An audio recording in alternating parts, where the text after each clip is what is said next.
السلام علیکم ورحمۃ اللہ وبرکاتہ۔ اللہ تبارک و تعالیٰ نے ہمیں جو مذہب، جو دین عطا فرمایا ہے، جو اسلام ہمیں عطا فرمایا ہے، اس میں کوئی چیز ایسی نہیں ہے کہ جو بغیر ثبوت کے ہو۔ ہر چیز کا حل بھی موجود ہے اور پورے سندوں کے ساتھ میں، حوالوں کے ساتھ میں ہمارے پاس میں محفوظ طریقے پر قرآن و حدیث موجود ہے۔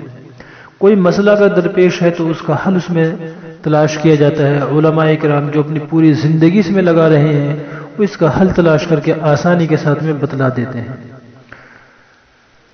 آج آپ سے بات کرنے کا منشا یہ ہوا، اور آپ کو یہ جو میں آپ کے سامنے کہہ رہا ہوں، ابھی میرے پاس ایک آڈیو آئی جس میں ایک گمراہ کن، ایک وائز جو لوگوں کو گمراہ کر رہا ہے، لوگوں کو گویا کہ صحیح راستے سے بھٹکا رہا ہے، اچھے لوگوں سے، علماء سے، ورثۃ الانبیاء سے، وارثین انبیاء سے بدظن کرنے کی ناپاک کوشش کر رہا ہے۔ پہلے آپ اس آڈیو کو سنیے اور پھر انشاءاللہ ہم اس کے بعد میں بات کرتے ہیں، اور اس پر ہم اکابر علماء کرام، مفتی سعید صاحب پالن پوری رحمہ اللہ جو شیخ الحدیث، اسی طریقے سے متکلم اسلام مولانا الیاس صاحب گھمن، مفتی زرولی صاحب رحمۃ اللہ علیہ، مفتی طارق مسعود وغیرہ دوسرے علماء کرام کے ہم اس پر آراء بھی پیش کریں گے، ان کے بیان بھی پیش کریں گے۔ اس سے پہلے آپ اس گمراہ کی بات کو سنیے، یہ کیا کہتا ہے۔ جیسوں سے کہا ایک دن بھی اگر تم نہیں جائے تو زندگی خطرے میں پڑ جائے گی۔ حضرت ابو ہریرہ مفتی اعظم ہے، وہاں کے سارے مفتیوں کے صدر ہے، 10 مفتی تھے مدینہ منورہ میں۔ حضرت ابو ہریرہ یہ سارے مفتیوں کے صدر تھے۔ کہا ابو ہریرہ اگر ایک مرتبہ بھی تقاضے پہ نہیں گئے تو زندگی خطرے میں پڑ جائے گی، ایمان کے لالے نکل جائیں گے۔ دوستو بزرگوں، آج ہم نے ایمان محنت کو نہیں سمجھا، جس کی وجہ سے ہر آدمی اپنے اپنے شعبے میں کہہ رہا ہے کہ میں بھی دین کا کام کروں۔ ابھی وہاں علماء میں بات کر رہے تھے مولانا صاحب، تو ایک آدمی نے یہ کھڑے کے کہا ہے، مفتی نے، کوئی مفتی تھی مدرسے، کہا ہم مدرسے میں پڑھاتے تو ہم بھی دین کا کام کرتے ہیں۔ کہا کس نے بولا تم کو دین کا؟ بغیر اجرت کے پڑھاتے آپ؟ تو کہا نہیں۔ کہا جو چیز اجرت لی جاتی ہے اس کو دین بولتے ہیں۔ کہا وہ تمہارا کام کر رہے تم، لیکن دین الگ شعبہ ہے، 1 سال تم کو بھی لگانا پڑے گا۔ 1 سال لگانے کے علماء کرام کو بول رہے، 1 سال لگایا جا رہا ہے۔ کہا بعض لوگ مدرسے میں پڑھانے کو بھی دین سمجھ رہے، یہ بھی بڑا دھوکہ ہے۔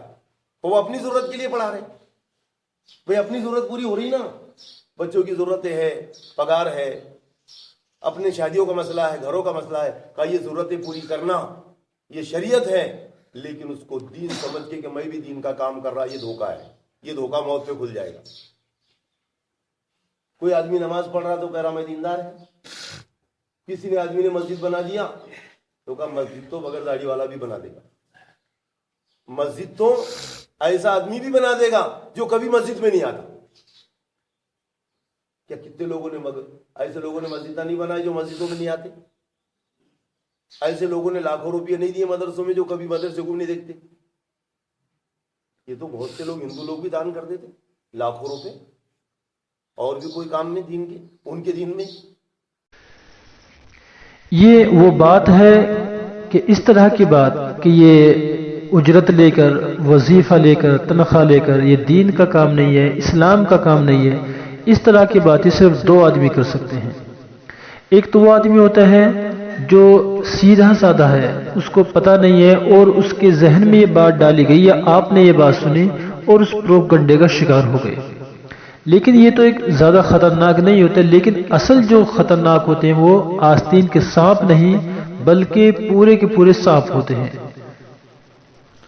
جو چاہتے نہیں کہ اسلام پھیلے، جو چاہتے نہیں کہ اللہ کی شریعت، اللہ کا دین، اللہ کا جو مذہب اسلام ہے، نبی کا جو طریقہ ہے دنیا میں رائج ہو، دنیا میں اس کو غلبہ ہو، جو چاہتے نہیں اس بات کو۔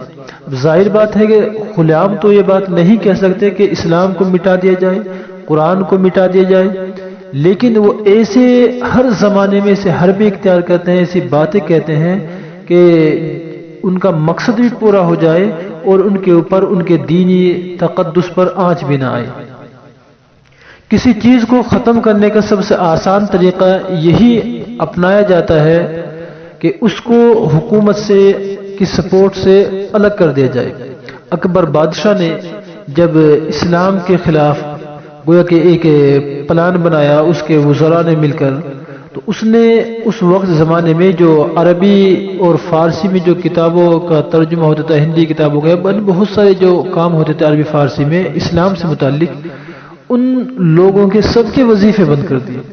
اب ظاہر بات ہے وہ ان کو ختم تو نہیں کر سکتا تھا کہ آپ یہ کام کرنا بند کیجئے، لیکن اس نے عیاری کے ساتھ میں یہ کام کیا کہ اس نے ان لوگوں کے وظیفے بند کر دیے کہ جب ان کے وظیفے بند ہوں گے آہستہ آہستہ یہ کام خود بخود بند ہو جائے گا۔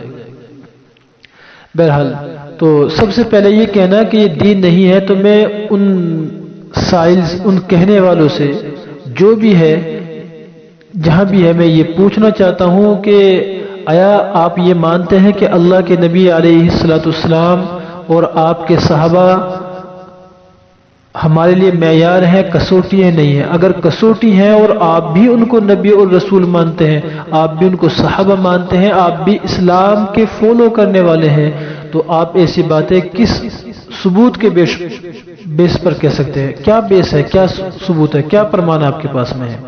کوئی قرآن یا حدیث آپ پیش کیجئے، علماء کے اقوال آپ پیش کیجئے۔ اللہ کے رسول علیہ الصلوۃ والسلام کی 40 سالہ وہ زندگی جس میں آپ نبی نہیں بنے ہیں، اس زندگی میں آپ نے تجارت بھی کی ہے، اجرت پر آپ نے بکریاں بھی چرائی، جیسے کہ بخاری کی روایت سے واضح ہوتا ہے۔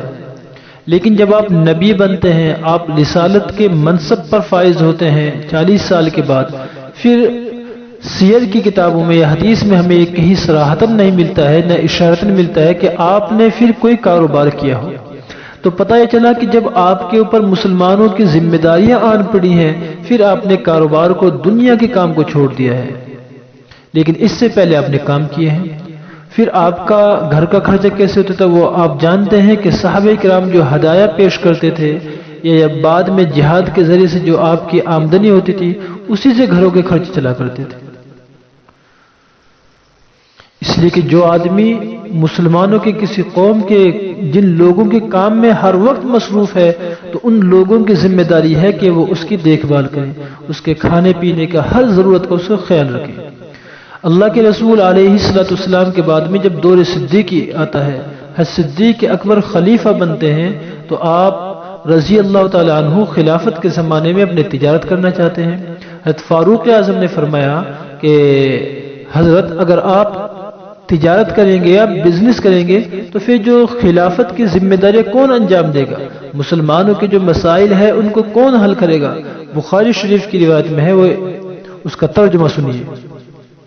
امہات المؤمنین حضرت عائشہ صدیقہ رضی اللہ تعالیٰ عنہ فرماتی ہیں کہ جب حضرت ابو بکر صدیق رضی اللہ تعالیٰ عنہ خلیفہ بنائے گئے تو فرمایا کہ میرا پیشہ اہل و عیال کی کفالت کے لیے ناکافی نہیں تھا، یعنی میں اتنا کما لیا کرتا تھا کہ میں اپنے گھر والوں کے لیے میری کمائی کافی ہو جاتی تھی، لیکن اب مسلمانوں کے کام میں مشغول ہو گیا ہوں تو ابو بکر کی اولاد اس مال سے کھائے گی اور ابو بکر مسلمانوں کے کام کی نگہبانی کریں گے۔ امام بخاری رحمہ اللہ نے اس روایت کو اپنی کتاب میں درج کیا ہے، باب کسب الرجل وعملہ بیدہ، اس باب میں۔ تو بہرحال دوسری روایت میں تفصیل آتی ہے کہ حضرت عمر فاروق نے کہا کہ آپ مسلمانوں کے کاموں کی ذمہ داری پوری کریں گے اور آپ کو بیت المال سے وظیفہ دیا جائے گا، جو ایک مڈل کلاس فیملی کا خرچ ہوتا ہے اس کے اکارڈنگ آپ کو بھی دیا جائے گا۔ اس کے بعد میں ہم حضرت عمر فاروق کو دیکھتے ہیں تو حضرت عمر فاروق بھی بیت المال سے وظیفہ لیتے ہیں، حضرت عثمان غنی بھی، حضرت علی المرتضی رضی اللہ تعالیٰ عنہ بھی، یہ تمام خلفائے راشدین کا یہ معمول رہا ہے۔ اور آپ جانتے ہیں کہ خلافت کو امامت کبریٰ کہتے ہیں، وہ جو نماز پڑھانے کا کام ہوتا ہے مساجد میں، اس کو امامت صغریٰ کہتے ہیں، یعنی چھوٹی امامت ہے، اور خلافت کی ذمہ داری یہ بڑی امامت ہے جس کو امامت کبریٰ کہتے ہیں۔ تو جب امامت کبریٰ پر وظیفہ لینا جائز ہے، امامت کبریٰ پر اگر بیت المال ہے تو وظیفہ ملے گا، اس لیے کہ جب مسلمانوں کا کام انجام دے تو مسلمانوں کی ذمہ داری ہے کہ مسلمانوں کو جو مال ہے اس سے ان کو کھانے پینے کا انتظام کیا جائے۔ تو جب امامت کبریٰ پر پیسے لینا جائز ہے، امامت کبریٰ پر وظیفہ لینا جائز ہے، تو امامت صغریٰ پر تو بدرجہ اولا جائز ہوگا۔ اس کے علاوہ اگر آپ قرآن کریم کے پڑھانے والے اساتذہ کو دیکھیں تو حضرت عمر ابن خطاب رضی اللہ تعالیٰ عنہ نے اپنے دور میں مدینہ المنورہ میں بچوں کی تعلیم کے لیے مکاتب کا انتظام کیا، میں نے مکاتب جاری کی، مکتب جاری کی۔ اس لیے بعض علماء نے اس کو حضرت عمر رضی اللہ تعالیٰ عنہ کی اولیات میں شمار کیا ہے کہ سب سے پہلے مکتب کا جو سسٹم شروع کیا حضرت عمر ابن خطاب رضی اللہ تعالیٰ عنہ نے شروع کیا۔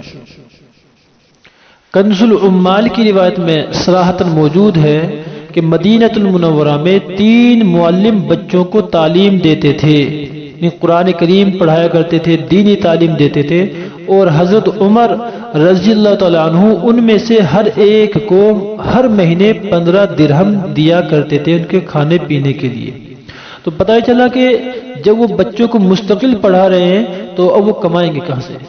ظاہر بات ہے کہ ان کے خرچے کی ذمہ داری یا تو ہر آدمی انفراداً لے گا جیسے ہمارے مساجدوں میں آج کل معمول ہے، لیکن اگر حکومت اسلامی ہے، بیت المال ہے، تو پھر بیت المال سے ان کو دیا جائے گا۔ حضرت عثمان غنی رضی اللہ تعالیٰ عنہ نے بھی اپنے 12 سالہ دور خلافت میں مکاتب میں قرآن کریم کی تعلیم اور ان کے معلموں پر خاص توجہ دی، اور حضرت عمر رضی اللہ تعالیٰ عنہ کی طرح مؤذنوں، اماموں اور معلموں یعنی قرآن کریم کے پڑھانے والوں کے وظیفے تنخواہیں مقرر کی۔ یہاں تک کہ حضرت عمر رضی اللہ تعالیٰ عنہ نے بعض عاملین کو یعنی بعض حاکموں کو لکھا کہ تم لوگوں کو قرآن کی تعلیم پر وظیفہ دو، یعنی پڑھنے والے بچوں کو بھی دو۔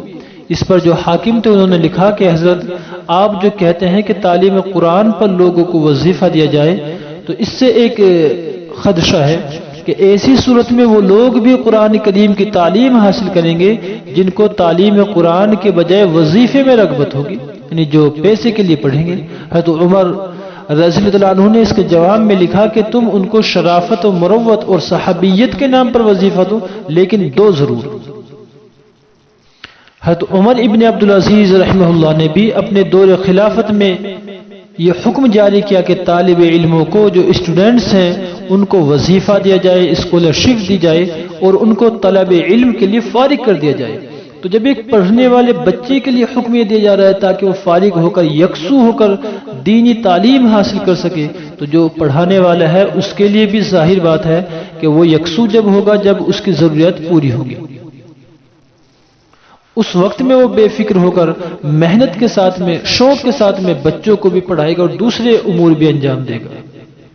حضرت عمر رضی اللہ عنہ نے جب معلموں کو مقرر کیا تو ان کا اصول یہ تھا پڑھانے کا، جیسے کہ قاضی اطہر صاحب مبارک رحمۃ اللہ نے لکھا ہے کہ فجر کی نماز کے بعد وہ بیٹھ جایا کرتے تھے، بچے پڑھنے کے لیے آتے اور وہ پڑھاتے، کبھی 1 آ رہا، کبھی 2 آ رہے، کبھی 4 آ رہے، کبھی 7 آ رہے، جیسے پہ صبح سے لے کر شام تک وہ بیٹھے رہتے۔ اور حضرت عمر نے فرمایا تھا کہ جو بچہ ذہین ہو اس کو تو زبانی تعلیم دی جائے، وہ جو تھوڑا کن ذہن ہو، تھوڑا غبی ہو، کچھ مند بدھی ہو، اس کو لکھ کر تعلیم دی جائے، جیسے کہ آج ہمارے یہاں پر بلیک بورڈ یا وائٹ بورڈ کا انتظام ہے۔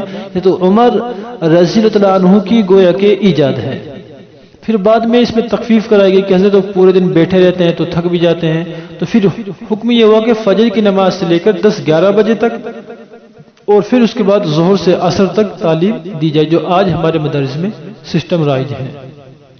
تو خلاصہ یہ ہے کہ یہ کہنا کہ امامت پر اجرت لینا یا اسی طریقے سے معلم کا اجرت لینا، مدرسے میں پیسے لے کر دین کا کام، یہ دین کا کام نہیں ہے، یہ تو ان کی ضرورت ہے، یہ انتہائی درجے کی جہالت اور ناواقفی کی بات ہے۔ اللہ کے رسول علیہ السلام نے اسی بارے میں فرمایا کہ ایک زمانہ وہ آئے گا کہ علماء تو اٹھا لے جائیں گے، اہل علم اٹھا لے جائیں گے، اور جو جاہل ہیں ان کو مفتی بنا دیا جائے گا اور مفتی کے عہدے پر فائز ہوں گے، اور بغیر علم کے اپنی جہالت کے ساتھ میں فتویٰ دیں گے، خود بھی راستے سے بھٹکیں گے، خود بھی گمراہ ہوں گے اور دوسروں کو بھی گمراہ کریں گے۔ اللہ تعالیٰ ایسے جاہلوں سے ہم سب کی حفاظت فرمائے۔ دوسرا مسئلہ یہ ہے کہ امامت کی یا مدرس کی تنخواہ کتنی ہونی چاہیے؟ یہ تو واضح ہو چکا ہے کہ جیسے عرض کیا گیا کہ اگر حکومت ہے تو حکومت کے بیت المال سے ملتا ہے، اور حکومت نہیں ہے تو پھر عوام کو ہی اکٹھے کر دینے ہوں گے۔ جیسے حضرت امام مالک رحمۃ اللہ علیہ کے پاس میں ایک شخص آیا ایک مدرس آئے پڑھانے والے اور کہا کہ حضرت میں فلاں بستی میں لوگوں کو پڑھاتا ہوں، ان کے بچوں کو تعلیم دیتا ہوں، لیکن وہ اتنے بخیل اور اتنے کنجوس ہیں کہ میں تو پورے دن رات ان کے بچوں پر ان پر محنت کرتا ہوں، ان کی ضرورت کو دینی پوری کرتا ہوں، لیکن وہ میری ضرورت کو پورا نہیں کرتے ہیں، کیا میں اس کے لیے کچھ متعین کر سکتا ہوں؟ اور ظاہر بات ہے جب دن رات میں ان کے لیے محنت کرتا ہوں تو تعلیم کے علاوہ میں کوئی دوسرا مشغلہ اختیار نہیں کر سکتا، دوسرا کاروبار نہیں کر سکتا، اس لیے بال بچوں کی ضروریات پوری کرنے میں سخت پریشانی ہوتی ہے۔ اس کی باتیں سن کر امام مالک رحمہ اللہ نے کہا کہ جاؤ تعلیم دو، لیکن تعلیم پر اجرت کی شرط لگا لو اور پہلے سے معاملہ فکس کر لو، طے کر لو کہ مجھے اتنے پیسے چاہیے، اتنے روپے چاہیے، اس لیے کہ میری اپنی ضروریات بھی ہے۔ تو جب معلم کے جانے کے بعد بعض لوگوں نے یہی اشکال امام مالک رحمہ اللہ سے کیا کہ حضرت آپ اس آدمی کو حکم دیتے ہیں کہ تعلیم پر اجرت لے، یہ تو صحیح نہیں ہے۔ امام مالک نے کہا کہ ہاں اگر ایسا نہ ہو تو کون ہمارے بچوں کی اصلاح کرے گا اور کون ان کو ادب سکھائے گا؟ کہ اگر معلمین نہ ہو تو ہم کس کام کے ہوں گے؟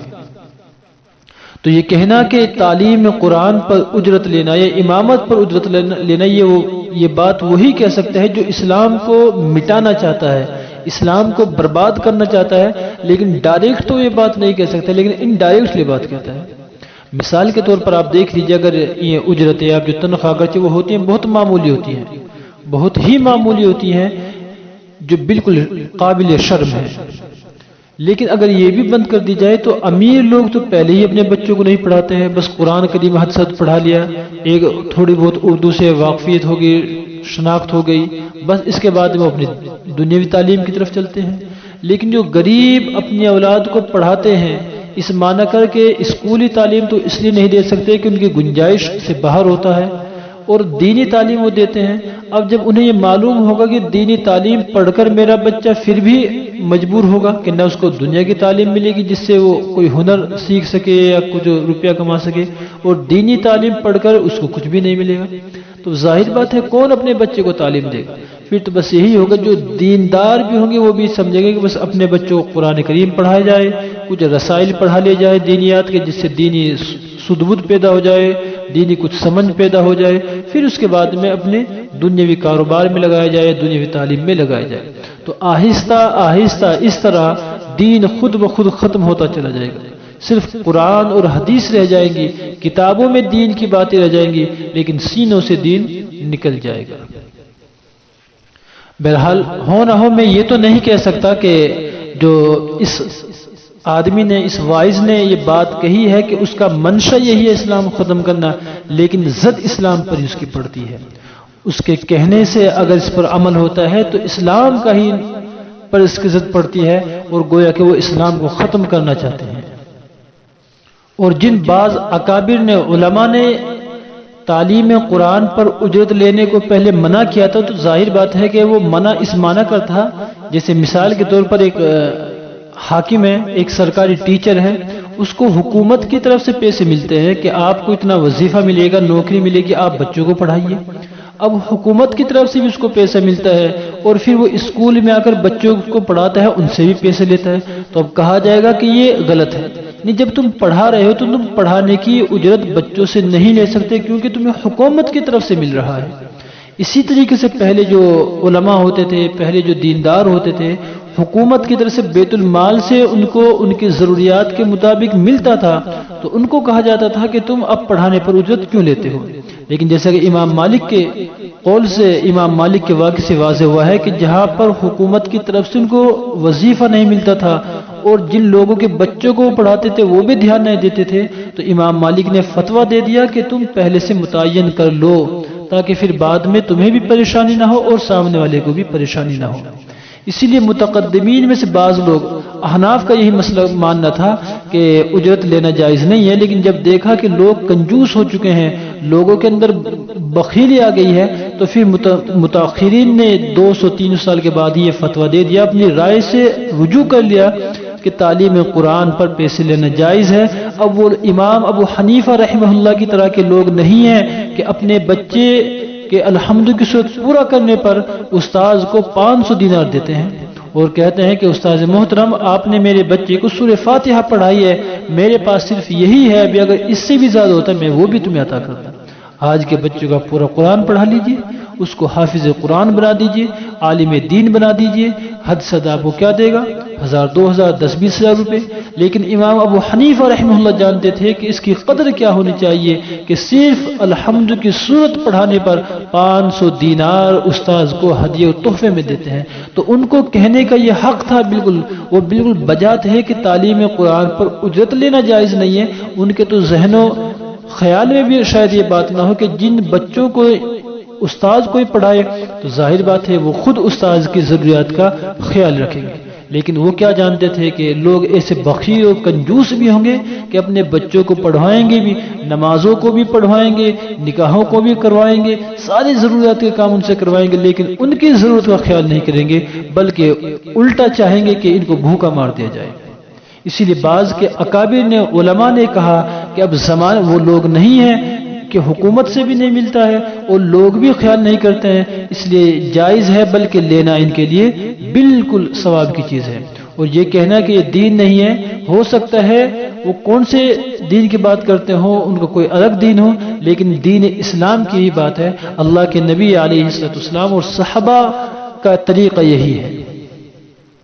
بہرحال بات لمبی ہو گئی، آپ علماء کرام کی بات سننے سے پہلے میں یہ کہنا چاہتا ہوں کہ یعنی تنخواہیں کیا ہونی چاہیے۔ تو دیکھیے اصل چیز یہ ہے کہ تنخواہ جتنی مناسب ہوگی تو آدمی اتنا ہی بے فکر ہو کر کام کرے گا۔ ایک اگر امام ہے وہ امامت کی اس کو اچھی تنخواہ مل رہی ہے، اس کو یہ یعنی کہ ایک توقع، یہ ایک سہارا ہے بظاہر کہ اگر میرا بچہ کوئی بیمار ہوتا ہے تو میرے پاس میں اتنی گنجائش ہے کہ میں اس کا علاج کرا سکتا ہوں، مجھے کوئی سفر ہے تو میں اس میں جا سکتا ہوں، مجھے شادی بیاہ کے موقع پر کپڑے وغیرہ بنانے ہیں تو میں بنا سکتا ہوں، یا کوئی ایسی ضرورت ہے، تو جب اس کو یہ بے فکری ہوگی وہ پھر بے فکر ہو کر اللہ کا نام لے گا اور نمازیں پڑھائے گا، قرآن کریم کی تعلیم دے گا، دینی باتوں کی تعلیم دے گا، سارے کام کرے گا، چاہے وہ مدرس ہو یا امام ہو۔ اسی لیے حضرت عمر رضی اللہ عنہ جو تھے اپنے وقت میں لوگوں کی تنخواہیں ان کی حیثیت اور صلاحیت کے مطابق دیا کرتے تھے، یہاں تک کہ صوبے داروں کی تنخواہ آپ نے 5,000 ہزار تک ہوا کرتی تھی۔ اور علامہ شبلی نعمانی رحمہ اللہ نے لکھا ہے کہ امام حضرت امیر معاویہ رضی اللہ عنہ کی جو تنخواہ متعین کی تھی وہ 1,000 تھی، 1,000 دینار، جو آج کے 5,000 روپے تھے، یعنی اب سے تقریباً 100 سال پہلے جو تھی، 150 سال پہلے جو تنخواہ تھی وہ 5,000 روپے۔ اب آپ اندازہ لگائیے کہ اس زمانے کے 5,000 روپے کتنے بیٹھا کرتے تھے، تو گویا کہ 1 دینار 5 روپے کا۔ تو معلمین کی جو حضرت فاروق اعظم نے تنخواہ مقرر کی تھی وہ 15 دینار تھی، تو 15 × 5 = 75، تو گویا کہ 75 روپے ہوئے۔ اور اس زمانے میں 40-50 روپے میں نہیں بلکہ 10-15 روپے میں، جیسا کہ صاحب سوانح قاسمی نے لکھا ہے کہ 10-12 روپے میں، 10-15 روپے میں ایک اچھی بھینس آ جایا کرتی تھی، اور آج ایک مڈل کلاس کے اگر بھینس بھی لانا چاہے تو 50-60 ہزار روپے سے کم میں نہیں آتی ہے۔ تو گویا کہ اس زمانے میں تنخواہ بہت معقول تھی، اسی لیے علامہ شبلی نعمانی نے لکھا ہے کہ تنخواہیں بیش مقرر کی جائیں، یعنی زیادہ رکھی جائیں۔ یورپ نے مدتوں کے تجربے کے بعد یہ اصول سیکھا ہے، اور ایشیائی سلطنتیں تو اب تک اس راز کو نہیں سمجھی ہیں۔ اسی لیے جو کریم ہوتی ہیں، جو جینیس اور اچھے انٹیلیجنٹ لوگ ہوتے ہیں، ظاہر بات ہے کیوں اپنے ملک کو چھوڑ کر یورپ میں جاتے ہیں، امریکہ میں جاتے ہیں، صرف پیسے کے لیے جاتے ہیں۔ تو حضرت عمر نے یہ اصول متعین کیا تھا کہ تنخواہیں اچھی ہونی چاہیے۔ تو بہرحال یہ جو دونوں باتیں عرض کی گئی ہیں کہ تنخواہیں لینا، چاہے وہ امامت ہو یا وہ تدریس کا کام ہو، ان پر بالکل غلط نہیں ہے، بالکل جائز ہے۔ اور یہ کہنا کہ دین کا کام نہیں ہو، یہ بالکل جہالت اور نرے حماقت کی بات ہے۔ بہرحال اب میں اپنی باتوں کو یہیں پر ختم کرتا ہوں۔ اب آپ اکابر علماء کرام کی آراء اور ان کے باتوں کو سنیے۔ میرا پیارا نبی، اتنا پیارا نبی، ساری دنیا کا ہے وہ دولارا نبی۔ ہمارے چینل کو سبسکرائب کریں اور بیل آئیکن کو دبائیں۔ جو پیار کرتے ہیں ان سے کاس کے لیے چندہ مانگنا، ہمارے پیغمبر جو دامن کھول کے کھڑے ہو جاتے تھے۔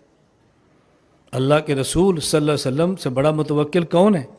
حضور دامن پھیلا کے بیٹھے، حضرت بلال کو عورتوں میں بیچ رہے ہیں، عورتیں زیور اتار کے رکھ رہی ہیں، صحابی مزدوریاں کر کے 4 کھجوریں جمع کر کے دے رہے ہیں اپنے محبوب نبی کو۔ اور یہی بات میں سمجھاتا ہوں، یہ جماعت المسلمین وہاں نے ایک نیا سلسلہ شروع کیا ہے کہ جی قرآن کریم پڑھائیں تو تنخواہ لینا ناجائز، امامت کریں تو تنخواہ لینا ناجائز، اذان دیں تو اجرت لینا حرام، دین بیان کریں تو پیسے لینا حرام۔ یہ انہوں نے ایک ٹریک شروع کیا ہے۔ یہ کیوں شروع کیا ہے؟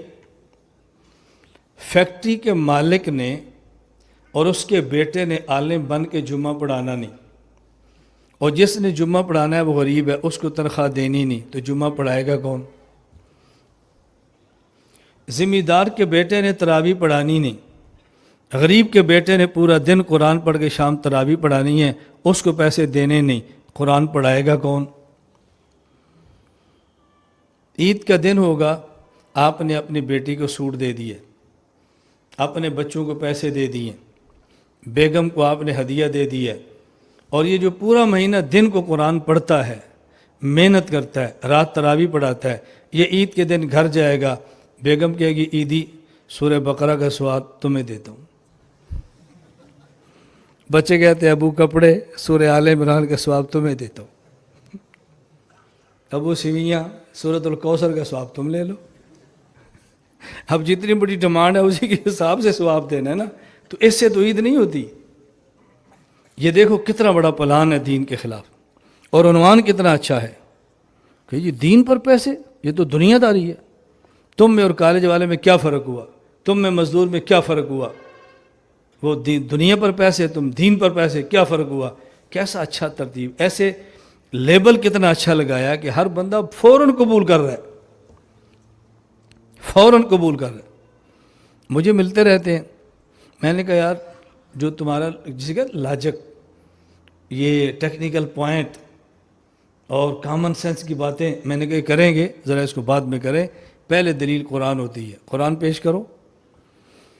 کہا جی قرآن کہتا ہے نبی اپنی قوم کو دین سمجھاتا، وَإِلَىٰ عَادٍ أَخَاهُمْ هُودًا فَقَالَ يَا قَوْمِ اعْبُدُوا اللَّهَ مَا لَكُم مِّنْ إِلَٰهٍ غَيْرُهُ، توحید۔ پھر کیا فرماتے؟ یا قوم لا أسألكم علیہ، میں تم سے پیسے نہیں لیتا، یا قوم لا أسألكم علیہ مالا، لا أسألكم علیہ اجرا، پیغمبر کہتا ہے میں نہیں پیسے لیتا۔ میں نے کہا ہمارے نبی پاک بھی فرماتے تھے، کہتے ہیں حضور بھی فرماتے ہیں یا قوم لا أسألكم علیہ اجرا۔ میں نے کہا یہ جو اللہ کے نبی فرماتے تھے یا قوم لا اسألکم، میں تم سے پیسے نہیں مانگتا، یہ کم ابو بکر ہیں یا ابو جہل ہے؟ جی بولو، تم ابو بکر بنو گے یا ابو جہل بنو گے؟ نہیں ہنسو نہیں، بات سمجھو، میں تم سے بھیک نہیں مانگتا، میں لعنت بھیجتا ہوں بھیک مانگنے پر، یہ تو میں تمہیں سمجھانے کے لیے کہہ رہا ہوں۔ یا قوم لا اسألکم، میں نے کہا پیغمبر نے ابو جہل سے فرمایا میں تجھ سے پیسے نہیں مانگتا، اور تم نے کہا کہ صدیق کو فرمایا جا رہا ہے، صدیق کو تو حضور فرما رہے ہیں میں دامن پھیلا کے پڑھوں لاؤ، عمر کہتے ہیں آدھا گھر، عثمان کہتے ہیں 1000 اونٹ اور لاؤ، 1000 اونٹ اور لاؤ، 1000 اونٹ اور لاؤ، کہ عثمان تو کچھ بھی کر اب خدا تجھے نہیں پوچھتا۔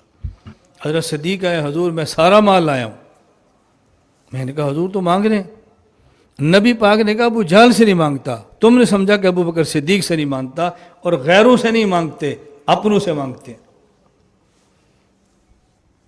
میں یہ باتیں تمہیں سمجھا رہا ہوں، اس کو پلے باندھو۔ کیا مشکل ہے بات کرنی، کیا مشکل ہے دین کو سمجھانا، کیا مشکل ہے باطل کے دندان شکن ان کو جواب دینا، کیا مشکل ہے؟ کیا حافظ کو ختم تراویح کے بعد ہدیہ دینا جائز ہے؟ جائز ہے، کس نے منع کیا مت دو؟ لیکن یہ دے گا کون؟ نمازی بندے دیں گے، پرسنل نمازی بندے اور امام، ہدیہ دو، نذرانہ دو، جو چاہے دو، سب جائز ہے، مگر دیتا کوئی نہیں۔ یہ مسئلے وہی پوچھتے ہیں جن کو نہیں دینا، یہ مسئلے پوچھنے والے سب وہی ہوتے ہیں جن کو دینا نہیں۔ باقی دو وہ ہماری خدمت کرتے ہیں، ہماری بھی کوئی ذمہ داری ہے کہ ہم ان کی خدمت کریں، مگر یہ بات امام اور نمازی کے درمیان رہے بس تو جائز ہے۔ پھر لوگوں سے حافظ کے لیے چندہ کرنا جائز ہے؟ نہیں، یہ جائز نہیں۔ پہلے سے تراویح سنانے کے لیے حافظ کو ہائر کرنا اور اس کی تنخواہ طے کرنا، یہ جائز نہیں۔ کمیٹی سے دینا اس جگہ جہاں دینے کا رواج ہے، جس علاقے میں دینے کا رواج ہے وہاں کمیٹی کا دینا، مسجد کے فنڈ سے یا لوگوں سے چندہ کر کے دینا، یہ جائز نہیں۔ ہماری فقہ میں یہ قاعدہ ہے المعروف کالمشروط، جیسے تراویح شروع کرنے سے پہلے اس کو ہائر کرنا جائز نہیں، اور 5 فرض نماز پڑھانے کے لیے ہائر کرنا یہ جائز ہے۔ فرض نمازیں پڑھانے کے لیے امام رکھنا جائز ہے، کیوں؟ اگر امام نہیں رکھو گے تو مسجدوں کا نظام بہت مشکل ہو جائے گا۔ اگر مولانا موسیٰ صاحب بھی نہیں ہوں گے تو ظہر کون پڑھائے گا؟ بڑا مشکل مسئلہ ہو جائے گا۔ اور تراویح تو علم ترا سے پڑھ سکتے ہیں، اگر امام حافظ نہیں تو علم ترا سے پڑھا دے گا، اس کے لیے حافظ ہائر کرنے کی کیا ضرورت ہے؟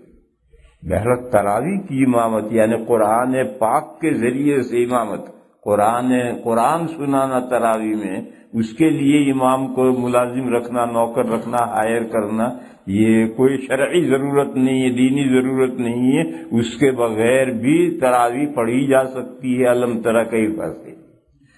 اس لیے جیسے تراویح کے لیے امام کو ہائر کرنا جائز نہیں ہے، اسی طریقے پر بعد میں دینا اور دینے کا رواج ہو، معروف ہو یا شرط ہو، تو جیسے شرط جائز نہیں ایسے ہی معروف ہو تو بھی جائز نہیں۔ تو بہرحال کمیٹی کا دینا اپنے فنڈ سے، کمیٹی کا چندہ کر کے دینا، کمیٹی کا پہلے سے امام کے ساتھ معاملہ کرنا، یہ سب شکلیں جائز نہیں۔ لیکن ایک بندہ نمازی وہ جانے، امام جانے، مگر دیتا کوئی نہیں۔ اسی مسجد میں پہلے میں نے یہ مسئلہ بیان کیا تھا، کسی نے پوچھا تھا، پھر رمضان ختم ہونے پر میں نے حافظوں سے پوچھا، ارے تمہیں کسی نے کچھ دیا؟ تو ایک نے کہا کہ ایک شخص نے قرآن شریف لا کر دیا ہے مجھے۔ ارے قرآن شریف تو بیچارے کو حفظ ہے، تمہارا قرآن کیا کرے گا وہ؟ کوئی شخص حمائل شریف، چھوٹا حمائل شریف لا کر 3 حافظوں میں سے ایک کو دیا، یہ قصہ اسی مسجد کا ہے، حمائل شریف لا کر دیا۔ اس کے علاوہ ایک پینی کسی نے کسی کو نہیں دی، صرف مسئلے بگاڑتے ہو اور پوچھتے ہو، جو جائز ہے کرنا تو ہے نہیں، صرف مسئلے ہی بگاڑنے۔ یہ میرے بھائیوں سمجھو، وہ ہماری خدمت کرتے ہیں پورا مہینہ، تو ہم پر بھی کوئی لازم ہے جو اللہ توفیق دے، مگر وہ امام اور بندہ جانے، کمیٹی اور سے اس کا کوئی تعلق، مسجد کے مینجمنٹ سے کوئی تعلق نہ ہو۔ چپکے سے امام نے اس کو پکڑا دیے، ایک بندے نے اس کو امام صاحب پکڑا دیا، بس وہی جانتے ہیں یہ جائز ہے اور ایسا کرنا چاہیے۔ میں ابھی پوچھوں گا رمضان کے بعد۔ تو یہ سمجھ میں آئی نا کہ دیکھو بھائی، ایسے اسکولوں کو فوکس کریں، ایسے اسکول کو جال بچ کریں گے کہ نہیں کریں گے؟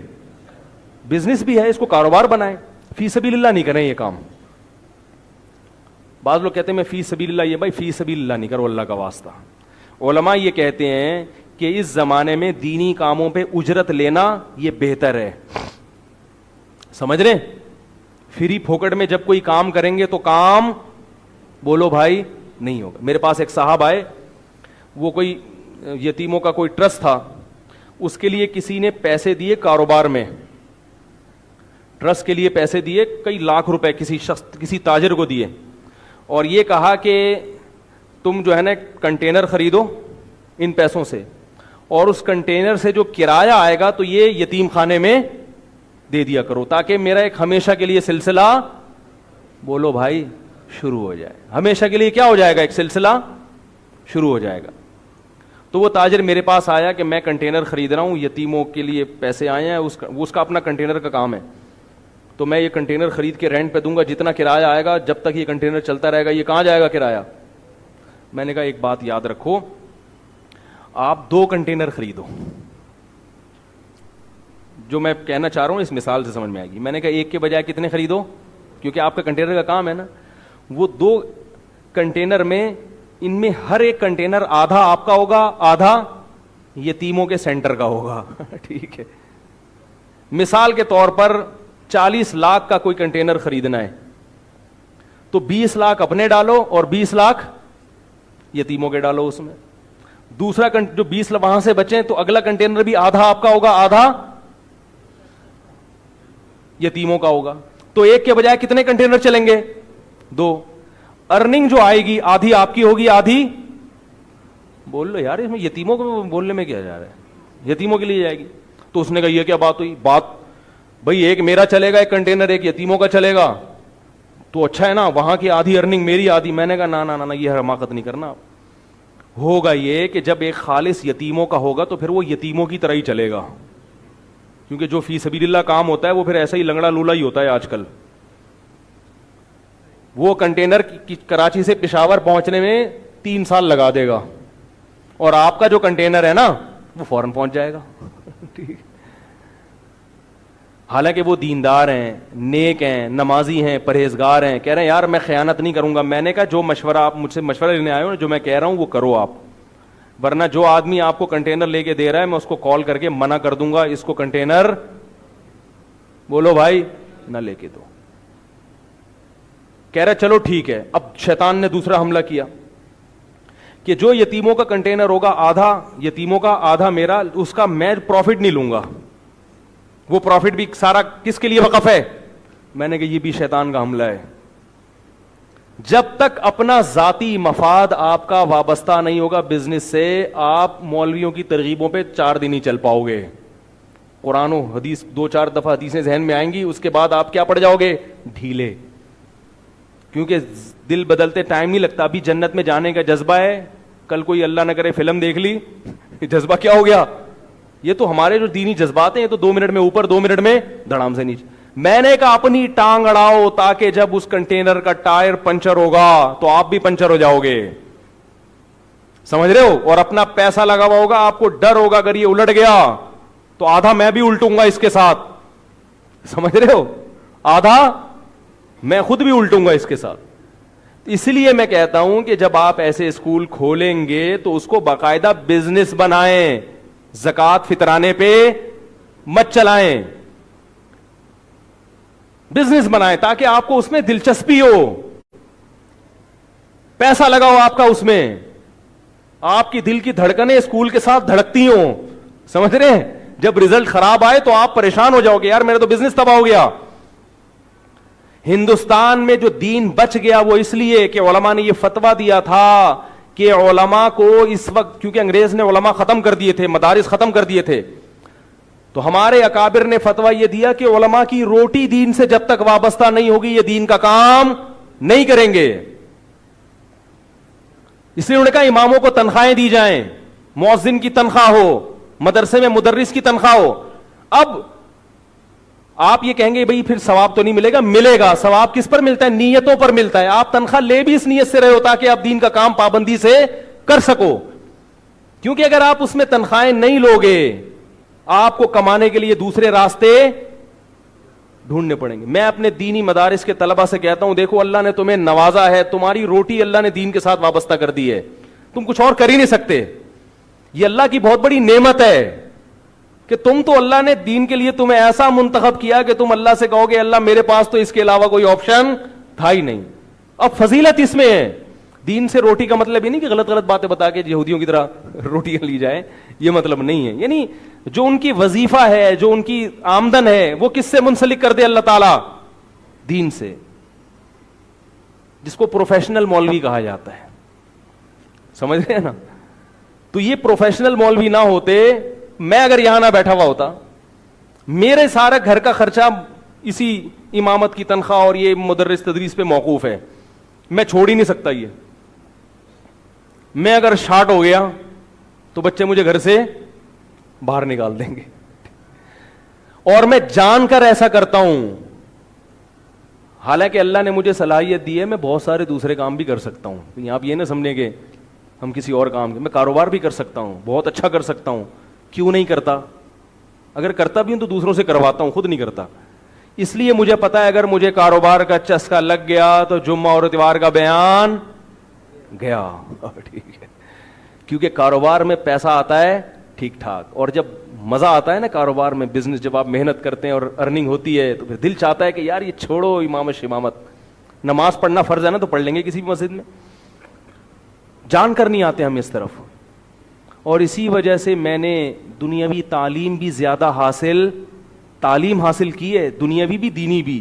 باقاعدہ ڈگری والی جو تعلیم ہوتی ہے نا وہ زیادہ حاصل نہیں کی, کیونکہ میں نے جن علماء نے یہ تعلیم حاصل کی ان کو دیکھا کہ وہ کھسک گئے, وہ ٹریک سے, وہ دین کا کام نہیں کر رہے. اب کوئی کیا کہاں کو, ایک پولٹری فارم چلا رہا ہے, ایک نے بھینسوں کا باڑا کھول لیا ٹھیک ٹھاک پیسے کا. میں نے ان سے بولا بخاری پڑھنے کی کیا ضرورت تھی, بھینسوں کا باڑا ہی کھولنا تھا آپ نے. بھائی آپ نے دور حدیث کیا, پوری بخاری پڑھی, مسلم پڑھی, فقہ پڑھا, تو بھینسوں کا باڑا اگر کھولنا تھا اللہ کے بندے تو اس کے لیے شروع سے یہی کچھ کرتے رہتے. تو یہ اللہ کی بہت بڑی نعمت ہے ہندوستان اور بر صغیر کے علماء پر کہ انہوں نے اوڑھنا بچھونا کس کو بنا لیا, دین کو. تو اب اللہ ان سے کام لے رہا ہے. تو اس لیے میں کہتا ہوں کہ آپ کوئی دین کا کام اگر ایجوکیشن کے حوالے سے کرنا چاہتے ہو, چونکہ ہر کام کی بات نہیں ہے کہ ہر دین کے کام کے پیسے لیں آپ, یہ تو غلط ہے. میں جو دنیا میں جہاں بھی بیانات کے لے جاتا ہوں کوئی پیسے ویسے نہیں لیتا, اس کے لیے کہیں بھی نہیں لیتا. لیکن جو کام جو آپ نے اوڑھنا بچھونا جس کو بنانا ہے, اور وہ بہت حساس نوعیت کا کام ہے, وہ اگر چھوٹ گیا تو امت کا نقصان ہے, تو اس کو اپنے معاش کا ذریعہ بھی بناؤ. جیسے یہ اسکولنگ سسٹم جو میں آپ سے کہہ رہا ہوں, یہ فی سبیل اللہ نہیں کھولنے, اس کو باقاعدہ آپ کے گھر, آپ کا اسکول اچھا چلے گا تو آپ کے گھر میں آٹا آئے گا, ایسا ہونا چاہیے. سمجھ رہے ہیں؟ اگر اسکول خراب ہو گیا تو آپ کا آٹا گھر میں بند, پھر چلے گا وہ تمیز سے. جیسے ان کا کنٹینر اب بہت تمیز سے چل رہا ہے, کیونکہ اگر ٹائر پھٹے گا تو آدھا یہ پھٹیں گے, یہ خود آتے پھٹ جاتے ہیں ایک ٹائر کے پھٹنے سے, اور لاس ہوگا تو ان کا بھی ہوگا.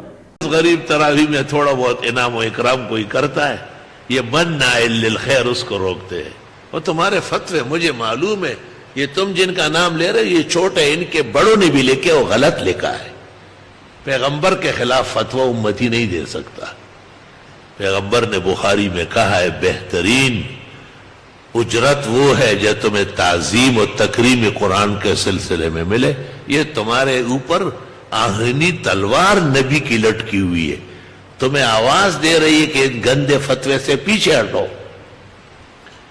تراویح کے امام کو کچھ دینا لینا جائز نہیں, واجب کے درجے میں ہے, کیونکہ نبی نے اس کو بہترین کہا. یہ کہتے ہیں جی یہ رقیہ ہے, میں کہتا ہوں شرم کرو. بخاری نے یہاں پر اجرت تعلیم کا سارا مسئلہ لکھا ہے, امام بخاری, اور بخاری میں یہ حدیث 22 جگہ ہے. تو نہ یہ غنیمت ہے اور نہ رقیہ ہے. پیغمبر نے یہ نہیں کہا کہ رقیہ ہے, جعفر ان خیر ما اخذتم علیہ اجرا کتاب اللہ. اتنے ہوتے فتوے ہمارے اوپر ڈانس نہ کراؤ, ہم تمہارے نام نہاد فتووں سے نہیں ڈرتے. ہم یہ فتووں کو تس نس کر کے آگے بڑھے, اور ہمارے ساتھ پیغمبرانہ حدیث اصح الکتب تمام صحاح میں موجود ہے. بلکہ بخاری نے وہاں نقل کیا ہے کہ کبھی بھی اس کو ناجائز کہنے والے نہیں ہوئے. یہ بھی سن لو, یہاں امام بخاری نے جہاں کلام کیا بیو میں, وہاں کہا ہے آج تک کسی نے اس کو ناجائز نہیں کہا ہے.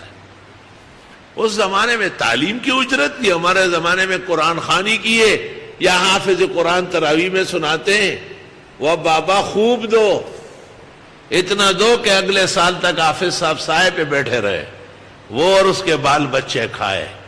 اخرج البخاری و شرح الزرولی نرانو ہے شاوشی تاس بلیاد نہیں منا تھا 2 کروڑ نور راشی زور تا غلط ہوئے, دا قرآن و حدیث خلاف چلی. کہتے لا تشتروا بآیاتی. میں نے کہا دنیا کا بڑا مفسر فخر رازی، احمد نصفی، آلوسی، تینوں نے کہا اس سے استدلال غلط ہے، اور انہوں نے کہا اجماع امت ہے کہ جائز ہے لینا دینا. اس آیت کے نیچے روح المانی دیکھو، احمد نصفی دیکھو، فخر رازی دیکھو، اور عاجز و فقیر کا رسالہ احسن الرسائل دیکھو، اس میں وہ اجرت کا رسالہ موجود ہے. توبہ. کہتے ہیں فلاں کا فتویٰ ہے، ٹھیک ہے جی، اللہ ان کو جزائے خیر دے. خیال نہیں ہوگا کہ ہمارا یہ فتویٰ نبی کے خلاف ہے، حافظ صاحب کے خلاف نہیں. پیغمبر نے سعد ابن ابی وقاص کو کہا کہ آپ نے بہت اچھا کیا ہے جو تم کو ایک ریوڑ ملا ہے. ایک ریوڑ میں 30 بڑے بکرے، 80 دودیا، 120 بچوں سمیت. میں کہتا 30,000، کوئی بکرا 1,000 کا لا کے دکھاؤ، وہ کیسا بکرا ہوگا؟ شاید 3 ٹانگوں والا ہو. 30,000 90,000 کرو، اور 80,000 ڈبل کرو، اور 1,20,000 ٹریبل کرو. حافظ صاحب کو اتنا دو کہ لے جانے کے لیے مدد مانگے. بکسے بھر کے دیے جاتے ہیں. حرم شریف میں جب ختم قرآن ہوتا ہے، اعلان ہوتا ہے فلاں شہزادے کی طرف عزیزیہ میں فلاں مکان، فلاں شہزادے کی طرف حافظ صاحب کے لیے فلاں بکسا سونے سے بھرا ہوا فلاں گیٹ نمبر 5 پر پڑا ہوا ہے. یہ حنابلہ کا مذہب. حرم کے اندر مستقل تقسیم ہوتی ہے ہدایہ کی. دارا گلی دی ٹٹ پونجان دا خرام ماڑا بس کا خلا واضح واضح کے خریتا گورا پسارا شپیتا گورا ستا پوینا سارا بھی. پیغمبر نے جب سنا تو سعد ابن ابی وقاص کو نہیں کہا کہ نہیں بیٹے، یہ قرآن آگے جا کر قرآن خوانی میں پڑھا جائے گا اور تراویح میں سنایا جائے گا، پھر ہمارے جو ہے نا دشمن آئیں گے اور وہ اس کو آرام کہیں گے. فرمایا نہ، فرمایا بہترین اجرت ہے سعد جو تم کو ملا ہے، میرا بھی حصہ دے دو اور تقسیم کرو آپس میں. بخاری شریف.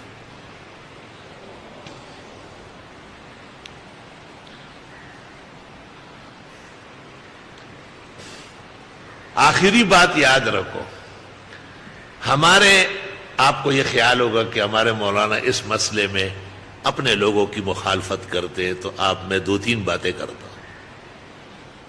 حضرت مولانا یوسف بنوری شرح ترمذی میں لکھتے ہیں، یہ کہتے ہیں اس میں جائز ہے، اس میں ناجائز ہے. فرمایا والعلت تقتضی ان تعم، علت جواز کی ہے اور چاہتی ہے کہ عام ہو جائے، تو عام کر رہا ہوں. ایک دوسرا دیکھو، حضرت مولانا انور شاہ کہتے ہیں کہ لوگ اس کو کہتے ہیں حرام ہے، ناجائز ہے، میں اپنی زبان کو کبھی بھی ایسا استعمال نہیں کروں گا. تو ان کے فتووں سے شاہ صاحب نے بھی پرہیز کیا ہے نا. آگے سن لو کیا کہہ رہے ہیں. فضل الباری جو مولوی عبدالرؤوف ہزاروی نے جمع کی، اس کی 5ویں جلد میں حضرت اقدس مولانا انور شاہ دیوبندیوں کا سرمد عالم، جن جیسے نہ امت میں ہوا ہے نہ قیامت تک کوئی آئے گا، وہ کہتے ہیں فقہا سے غلطی ہوئی، یہ مسئلہ کتاب الاجارہ میں نقل نہیں کرنا تھا، یہ ابواب البر والصلہ کا مسئلہ تھا. فرمایا کتاب الاجارہ میں نقل کر کے پریشان ہو گئے. یہ ضرورت جائز ہے، یہ ضرورت جائز ہے. قرآن خوانی اور قرآن تراویح میں سنانا اہل سنت کا مذہب ہے.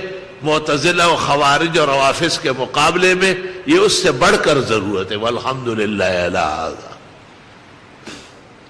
زوت تکڑا ہے مزدری نے نہیں ریگم دا ما پخواز غلولی دی 22 کاله مخکې دی ما تختولی خدای په فضل سره دا څه سيزونه دي مړه. نیٹوں پر اور میڈیا پر ادھر ادھر باتیں کرتے، باتیں پہلے گریبان میں جان کو کہ یہ میرے خلاف کرتے یا نبی کو جواب دے رہا ہوں. صحابہ نے ساتھ کو روک لیا تھا. اخذت علی کتاب اللہ اجر، بخاری کتاب اللہ پہ اجر لیا، بھیڑ بکریاں سب کو سٹاپ کیا کہ بس مدینہ پہنچ گئے. حضرت نے کہا یہ تو بہترین اجرت ہے. تو یہ جو فتوے دے رہے ہیں یہ تو نبی کے خلاف فتوے دے رہے ہیں.